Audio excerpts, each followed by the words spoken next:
Hi குட்டீஸ், welcome to our channel. இன்றைக்கி நம்ம சேனலில் என்ன பார்க்க போகிறோம்னா, ஃபஸ்ட் ஸ்டாண்டர்ட் தேர்ட் டேர்மில் இருக்கக்கூடிய லெசன்ஸ் தான் பார்த்துட்ருக்கோம். அதில் இன்றைக்கி ஒரு ரொம்ப இன்ட்ரெஸ்டிங்கான ஒரு பாடல் பார்க்க போகிறோம். சரிங்களா? என்ன பாட்டுன்னு பார்க்கலாமா? பாருங்கள், கண்ணாடி. நம்ம டெய்லி என்ன பண்ணுவோம், காலையில் ஸ்கூல் கிளம்பும் போது கண்ணாடி முன்னாடி நின்றுட்டு அழகாக நம்மளை அலங்காரம் பண்ணிக்கிறோம்ல. நம்ம அழகாக இருக்கோமா, நம்ம அழகாக சீவி இருக்கோமா, நல்லா பொட்டு வச்சுருக்கோமா அப்படின்னு சொல்லி நல்லா ட்ரெஸ் பண்ணியிருக்கோமா அப்படின்னு சொல்லிட்டு அழகாக நின்று பார்த்துக்குறோம்ல. அந்த கண்ணாடியை பற்றி தான் நம்ம பார்க்க போகிறோம். சரிங்களா? அந்த பாடல் தான் பார்க்க போகிறோம். இந்த பாடலை எழுதினவர் யாருன்னா, நமக்கெல்லாம் ரொம்ப பிடிச்ச அழவள்ளியப்பா. யார் எழுதியிருக்கா?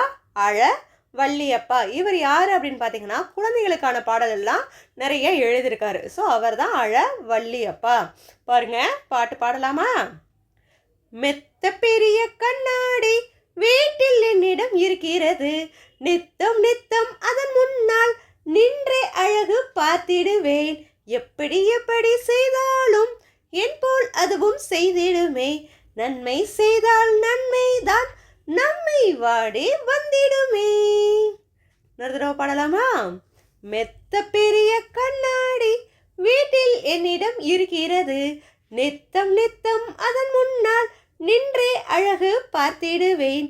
எப்படி எப்படி செய்தாலும் என் போல் அதுவும் செய்திடுமே. நன்மை செய்தால் நன்மைதான் நம்மை நாடி வந்திடுமே. சரிங்களா? அப்போ என்ன சொல்ல வராங்க இந்த பாடலில்? பெரிய கண்ணாடி எங்கள் வீட்டில் இருக்குது. அப்போ எல்லாரோடைய வீட்லேயுமே பெரிய கண்ணாடி இருக்கும்ல.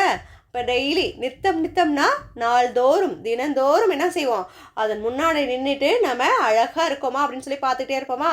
இப்போ நித்தம் நித்தம் அதன் முன்னால் நின்றே அழகு பார்த்திடுவேன். அப்புறம் பாருங்க, எப்படி எப்படி செய்தாலும் என் போல் அதுவும் செய்திடுமே. கண்ணாடி முன்னாடி நம்ம என்ன செஞ்சாலுமே நம்மளை மாதிரி அதுவும் செய்யும் தானே, அதுதான் சொல்கிறாங்க.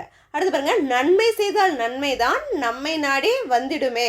எப்படி செஞ்சாலும் நம்ம என்ன செய்யணும், நல்ல விஷயங்களை தான் நம்ம செய்யணும். வாழ்க்கையிலுமே நம்ம மற்றவங்களுக்கு பிறருக்கு எப்படி செய்யணும், நல்ல விஷயங்கள் நன்மை தான் அவங்களுக்கு செய்யணும். தீமை யாருக்குமே செய்யக்கூடாது. அவங்களுக்கு நன்மை செஞ்சாதான் கண்ணாடி எப்படி நம்ம செய்கிற மாதிரி அது திருப்பி செய்தோம், நம்மளும் பிறருக்கு நன்மை செய்தோம் அப்படின்னா நமக்கும் என்ன சேரும், நன்மை தான் சேரும். அதுதான் இந்த பாட்டில் நமக்கு அழவள்ளியப்பா அவர்கள் கொடுத்துருக்காங்க.